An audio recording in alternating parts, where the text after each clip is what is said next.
আসসালামু আলাইকুম। আজকে আমি আপনাদেরকে খুব মজার একটি জিনিস দেখাতে চলছি।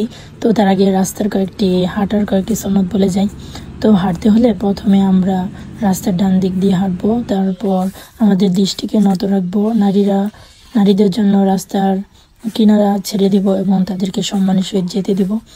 এগুলো হচ্ছে হাঁটার সুন্নত। তো আমি আপনাদের সাথে শেয়ার করতে চলছি যে আমাদের যে গ্রামের যে বাগান এবং যে ক্ষেতগুলো আছে সেগুলা। তো আরেকটা সব থেকে বেশি ইম্পর্ট্যান্ট একটা জিনিস হচ্ছে যে আমরা কিভাবে লেবু বাগান করি এবং সেই ভিডিও সামনে থাকবে। আর লেবু বাগানের মধ্যে একটা খুব সুন্দর একটা জিনিস যেটা আমার কাছে অত্যন্ত ভালো লাগছে, সেই জিনিসটাই আমি আপনাদের মাঝে শেয়ার করব। আপনারা লেবু বাগানগুলো দেখেন, লেবু বাগানে কিন্তু অনেক লেবু আছে, কিন্তু আমি ইতিমধ্যে অনেক রোদ, তারপর হঠাৎ করে লেবু বাগান একপাশে ঘুরতে ঘুরতে দেখি হঠাৎ একটি গাছের মধ্যে একটি পাখির বাসার মধ্যে কি আছে আমার তো দেখতেই মন চাচ্ছে।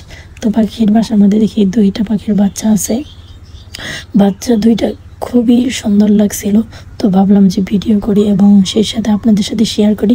দেখেন বাচ্চাগুলো কি সুন্দরভাবে নড়াচড়া করতেছে, নড়াচড়া এগুলো দেখতে খুবই ভালো লাগে। আর একটা কথা হলো যে যারা আমার পেজ এবং চ্যানেলটি সাবস্ক্রাইব করেন নাই এবং ফলো করেন নাই, ফলো করে দিবেন আর আমার সাথে থাকবেন। আল্লাহ আপনাদের মঙ্গল করুক এবং আমার জন্য দোয়া করবেন। আসসালামু আলাইকুম রহমতুল্লাহ।